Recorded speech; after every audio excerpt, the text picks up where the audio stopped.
Vision का बहु लोग के ऐसे ही नेपाल मजदूर किसान पार्टी ओर से प्रतिनिधि सभा सदस्य 12 निर्वाचन क्षेत्र नंबर 2 के खातिर वहाँ उम्मीदवार बैल बनी मुक्ति प्रसाद यादव जी से समसामयिक विषय में हमने बातचीत कर बनी। सर्वप्रथम स्वागत अपने के मुक्ति जी सब जनता कैसे कार्यक्रम खोतला से धन्यवाद। कैसन बानी अपने? हम तो एकदम निमन बानी। आप बताइए अपने काहे ला में इतना बड़का लोग लड़ रहा बा अपने देख रहा बनी पिसा रहा बनी ई पिसाई खातिर है ना ऐसा बात नहीं है। हमनी के ऐसे नहीं है सन जे नेपाल मजदूर किसान पार्टी जौन ई देश में 85% मजदूर गरीब किसान बा ओकर हमनी के 15% जौन धनिक बा पूंजीवादी बाटे ई व्यवस्था हमनी खत्म करेला ऐनी असन जे आज देख रहल बानी। आज ई 2 नंबर क्षेत्र में 100 गाड़ी चल रहा बा, 100 गो कार्यकर्ता मोटरसाइकिल मगर हजार बा करोड़ों लोग खर्च हो रहा बा। लेकिन आज हमरा अपने भेटैनी है मझरिया चौक पे अपने देखत हो कम जब हम अपन बैलेट पेपर अपने से हम टाँसत रहनी। हम जो 15% जो पूंजीवादी दलाल बना से देश में जौन की ई देश के आज नदी नाला बेच दिलन सन, भ्रष्टाचारी कैलन सन, उ व्यक्ति सन के ही आज कुछ जनता लोग भी ओकरे ओर से बात हम कथी बाटे जो हमारे हाथ में अपील भी बाटे घोषणा पत्र बा। हम ई कहे के चाहतानी जे हमनी के ई देश में जो 85% मजदूर गरीब किसान बा ओकर मत नेपाल मजदूर किसान पार्टी के मिले के चाही। काहे हमरा आशा बाटे जे 2031 साल से नेपाल मजदूर किसान पार्टी ई देश में राजनीति करता, लेकिन कहियो भी कोनो नदी नाला में समझौता नहीं के कैले, चाहे कबो भी राजनीतिक जनता प्रति जहिया भी वफादार से कैले बा कोनो भी भरोसारी नहीं के कैले। एक जोन कार्यकर्ता जहाँ बा उ एगो सिपाही हुए और सिर्फ मजदूर किसान गरीब ला ई देश में लड़त आटे।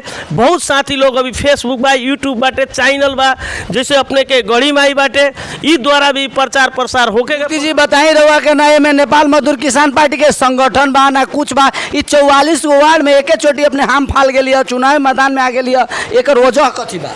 ई कथी हुए जे हमनी के संगठन समिति अपने मालूम बा घंटी छाप के केनो भी संगठन समिति ना रहे, लेकिन देश में इतना बड़का पार्टी हो गल। आज ई देश के चौथा दल बनल स्वतंत्र पार्टी, तो हमनी के तो पार्टी 2031 साल बानू 31 साल से बा। अपने पार्टी के सिद्धांत एजेंडा विचार सब कथी बा कि वोट दी 12 निर्वाचन क्षेत्र नंबर 2 के जनता? हमनी के सिद्धांत समाजवादी गणतंत्र है, कामदार वर्ग के प्रजातंत्र है। और जब भी हमनी के दल नेपाल मजदूर किसान पार्टी शिक्षा स्वास्थ्य निःशुल्क करो, बेरोजगार युवा के भत्ता दो, 60 वर्ष में ज्येष्ठ नागरिक के भत्ता होके के चाहिए, किसान सब के सिंचाई के सुविधा होके के पड़ी, मल के कारखाना नेपाले में होके के पड़ल। काहे के तो आज जौन हमनी के मल के जौन बाटे आज हमनी के विदेश से आवलो में कृषि मंत्री सन करोड़ों रुपया कमीशन लेवला ओ से आज हमनी के देश में मल के कारखाना नहीं के अपने देखत तो आज खाद भी नहीं के मिलत। लागत लागे वाला मल के कारखाना अपने तो कह देनी सरकार के उतना तो क्षमते नहीं के बनावे के वो बनावे सकी। अपने के अरबों अरब रुपया बाटे जौन ओकनी मंत्री जौन एक बेर 2 बेर चुनाव होला नु ओकरा से तो मल के कारखाना आराम से हो जाई। हमनी के जौन है फुअर कुएं वाला बाटे जौन कुएं वाला चीज से भी भक्त प्रारंभिक मल उ बना रहल बा। आज अपने देखले हो कम जब भक्तपुर में खुद के 5-5 गो कैंपस चलता, लेकिन हमनी के बताई मध्य प्रदेश में भी कोनो गाँव पालिका नगर पालिका व महानगर पालिका मध्य विश्वविद्यालय ना देख लिए हम कहता नहीं है वो अभी तकले नहीं के बनल। विश्वविद्यालय में उ शिलान्यास अभी भी नहीं के बनल, लेकिन हमरा खुशी में हाँ हमरा मालूम बाटे जे उ अगर बन जाई तो बहुत ही निमर रही। लेकिन आज भी हम अपने के स्थानीय तौर में देखनी है जब भक्तपुर नगर पालिका एक ठहर जीतल बा जो देश के सबसे छोट नगर पालिका हाँ वो हमन के वहाँ सुनील प्रजापति जीतल बड़ा। वहाँ अपने के शिक्षा स्वास्थ्य में वहाँ विद्यार्थी लोग के पढ़ेला 5 लाख रुपया कर्जा दियाला, जे इंजीनियरिंग चाहे साइंस उ लोग के हाथ में ना दिया। केंद्र में ऐसा अवस्था कल बा नेपाल मजदूर किसान पार्टी अपने के मधेश में तो अगर पकड़े नहीं के तो अपने लोगन काहे में लागल बने?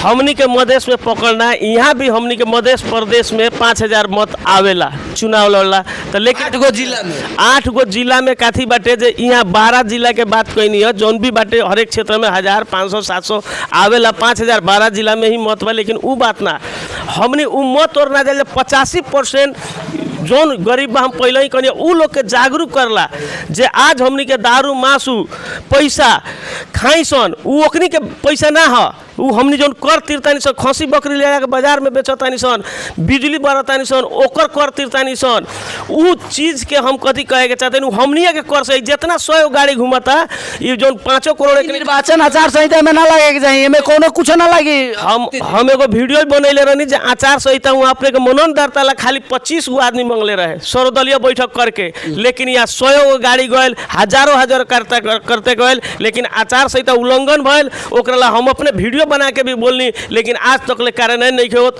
अपने के फ्लैक्शन बोर्ड ना टांगे कोई, भीते ना टासे कोई, लेकिन आज सब विपरीत काम हो रहा बा। तो जनता बुझे के पड़ल कि ना, 12 क्षेत्र नंबर निर्वाचन क्षेत्र नंबर 2 के जनता आपकी बुझी कथी बा। कुछ हमनी के शिक्षित जनता लोग बा, जो शिक्षित जनता लोग जो नदी नाला बेचा शुरू में कनिया देश बेचा ओकरे ओर बा लोग, और कुछ अशिक्षित जनता बा जौन की कई लोग भाई ई जात के ह तो भाई हई जात के ह तो हई हमनी के क्षेत्र के ह। हम ही ना कहें, कोनो भी नेपाली नागरिक संविधान में नियम बनल बा जे कोनो आदमी केतों से लड़ सकेला, लेकिन हम कथी कहें, शिक्षित जौन बुद्धिजीवी नागरिक जौन बा, पढ़ल लिखल बा, उ जानता जे नेपाल मजदूर किसान पार्टी ईमानदार पार्टी बा, उ कहियो भी देशघाती राष्ट्रघाती कोनो भी समझौता नहीं कैले, लेकिन ओकर चर्चा पर चर्चा चौक पर ना मिली। जमुना के नदी नाला भ्रष्टाचारी कैले बा, ओकरे चौक से लेके जहाँ भी अपने के चर्चा पर चर्चा बाटे, माने चर्चा पर चर्चा बात, लेकिन अपने लोगन छोड़े वाला नहीं की। गठबंधन करके माने बड़का महारथी लोग लड़ रहा बा अपना के, एमे अपने के माने जनता के केंगे विजन, अपने के एजेंडा केंगे मुक्ति प्रसाद यादव जी ले जाके बुझाएं। हम कथी कहे के चाहेम जे नेपाल मजदूर किसान पार्टी बा, अपने एगो शिक्षित वर्ग से बानी। अपने के मालूम 2031 साल से ये अकेले ये पार्टी लड़ेला, कहियो भी गठबंधन ठगबंधन प्रधानमंत्री राष्ट्रपति कहियो भी सरकार में पार्टी नहीं है गए, लेकिन कभी भी भक्तपुर नगर पालिका बा क्षेत्र से लेकर नगर पालिका वो हरदम जीतेला। वहाँ के जनता ओके जितावेला ऐसे जो वहाँ काम कैले विकास। हमनी के ये जीतले नहीं के मध्य प्रदेश में केनहू भी, अगर जीतम सन तो ई गारंटी बा शिक्षा स्वास्थ्य हमनी निःशुल्क करम सन, और जौन गरीब मजदूर किसान बा उ लोग के आवाज़ संसद भवन में जगह उठ रहा बा, वही लेखन हम 12 जिला में उठाए। 12 जिला के निर्वाचन क्षेत्र नंबर 2 में 1,06,000 से अधिक मतदाता बा, 44 वार्ड बा। अपने के जो चुनाव चिन्ह बा नेपाल मजदूर किसान पार्टी के ढोलक छाप, एकरा के प्रचार प्रसार ले आवेला, जनता तक ले पुगावेला, अपने औरात्र देख रहा बनी, खट रहा बनी, एकरा के चुनाव नजदीकाय रहल बा। अपने जोर तोड़ से ई 5 पालिका के एगो कुलबिनारपल के एगो वार्ड कट के जो 44 वार्ड बा, एमे का अपने सक्सेस होकम माने जा सकम। हम 44 जौन बाटे उतना जाए, हम अपन विजन रखम। हम सोचले बानी जे आज हमरा तो कथी बा जे हमनी के पार्टी भी सरकार में ना, हमनी के जौन हम यहाँ खर्च होला मोटरसाइकिल में तेल रखते चाहे कोनो भी हमार व्यक्तिगत ही खर्च होला, और जौन हमनी के जौन पिकअप उठावे के चाहिए 2 गते से हम सोचतानी जे तनका अपनों से प्रचार प्रसार सब ठाव में आदमी भी कार्यकर्ता भी ऐसा नहीं कि हमनी के नेमक की पाए कार्यकर्ता नहीं खे। अभी माघ 28-29 गते हम कल्या में नेपाल क्रांतिकारी किसान संघ के राष्ट्रीय भेला ही कैले रहनी है, ओकरे दौरान में अभी भी हमनी घूम रहा बानी। हमनी के प्रचार प्रसार मजदूर गरीब किसान के इकट्ठा होकेला जोड़ेला। हम तो सबसे बेसी धन्यवाद देते हैं जो जौन की अपने हमार आवाज़ पुगा दे, हमार मजदूर गरीब किसान साथ अपने लोगन के आवाज़ नेताजी अपने लोगन के पुगाला, मीडिया के काम बा, जौन जनता तक ले अपने जौन इतना काम करब ई सराहनीय काम बा। जौन आचार संहिता विपरीत लोग करता ओकरा के अपने रखवारी एगो सिपाही के नाता एगो कार्यकर्ता नाता से करल बनी, लेकिन देश में देखी अभी सबसे एगो मापदंड बनल बा, उ मापदंड विपरीत करल बा। तो निर्वाचन आचार संहिता जे उल्लंघन करल बा, तो निर्वाचन आयोग एगो संवैधानिक अंग ओकरा माने कार्रवाई करे के चाहिए कि ना करे के चाहिए? एकदम कार्रवाई करे के चाहिए। निर्वाचन आचार संहिता के पुस्तक प्रकाशन भइल बा, एक खाली कागज में बा, बूंदा बूंदा लिख के राजनीतिक दल के पार्टी कार्यालय पुगल बा।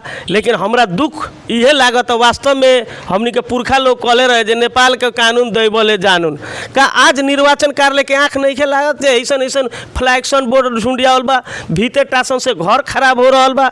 अपने अभी भी देखम तो हमर जाके एगो गाछी में टांगल बा, केहू के घर पर नहीं टास क्या बिहान उ लोग के घर पर जो टासता घर के पेंट कर बा फुअर होई तो उ लोग उतारी, चुनाव हो रहा सब अपन अपन घरे चल जाइए। आचार संहिता साफा विपरीत बा। हम ये आग्रह कम निर्वाचन आचार संहिता जो बाटे निर्वाचन आयोग वो एकदम कार्यान्वयन करो, अनुगमन करो, और जौन जौन आचार संहिता उल्लंघन कैले बा उ पार्टी के खारिज करो। माने वैसा कार्रवाई करो। एकदम व्यस्त बनी रहुआ कार्यक्रम के एकदम अंत में छोट प्रतिक्रिया लेवे के चाहिए। आज माने सुवर्ण गाँव पालिका के महागढ़ीमाई नगर पालिका के बीचे में मानी हमने तेलकुआ चौक में अपने के अब इन्हें दौरान कौन कौन पालिका में अब अभी हम क्या करम बेनौली जाए तेलकुआ जाए पिपडाड़ी जाए ये सब घूम के अपने के जबका जाए के बाटे। आज हम 7-8 गो गाँव में जाए माने ये कार्यक्रम सर रहल बा। अंत में हमने के गढ़ीमाई टीवी देखे वाला लोग के का कहे के चाहे मुक्ति जी। हम एकदम गढ़ीमाई के भी धन्यवाद देम जौन चैनल एगो अपने के भी हमरा लागल है जो इंटरव्यू लेनी है वास्तव में अपने हमर साथ देख के जो एगो गरीब मजदूर किसान के हमर साथी भाई एगो मेहनत कर रहा बड़न अपने लेनी हमर आवाज़ गरीब जनता मजदूर लंग जौन 85% बा उ लोग लंग पुगा ला हम धन्यवाद देम। और 12 के 2 नंबर क्षेत्र के जौन हमनी के इस देश में 85% गरीब मजदूर किसान बानी सन हमनी के जो कोनो दारू मासू खियावता है खाई लोगन पैसा देता ली लोगन लेकिन घर के भीतर कोनो देखे नहीं के जाता। हम ये आग्रह करम जे मादल छाप ढोलक छाप में वोट दी लोगन। बाहरी के लोग आयल बा बहुत दूर दूर के वो विषय में तनका बोले जातीय गंध दिखाई दे रहा बा। 12 निर्वाचन क्षेत्र नंबर 2 में रोबा स्वयं एगो यादव बानी यादव प्रति इंकित लोग के बहुत लक्षित बात सब अभी ना आ रहा बा। एमे और कोनो टीका टिप्पणी रही हमार टीका टिप्पणी कुछ ना रही काथी बाटे जातीय माने राजनीति करे के मिली जातीय राजनीति कथी बाटे कौन करला अनपढ़ करेला। अगर देखल जाए तो हर एक जाति में ओकरे जाति में 7 पुश्ते दुश्मन रहेला। और कथी बाटे जे जात पात के राजनीतिक वार्ड के टोल के ई राजनीति कौन करला कम संकोच करे वाला। आज ही अगर संविधान में ना देले रही निर्वाचन के तो शायद केहू भाग ना ली। प्रतिनिधि सभा में सीधे कहले बा देश के कोनो भी नागरिक केतों से लड़ सकेला। हाँ रह गल उ वोटर के वास्तव में अगर जौन आदमी अगर निमन बाटे जौन आदमी जौन पार्टी निमन बा ओकरा मत अपने लोग दी। धन्यवाद। कुछ कहे के जाम अंत में ये कहे के चाहेम गढ़ीमाई चैनल के हम धन्यवाद देवे के चाहेम।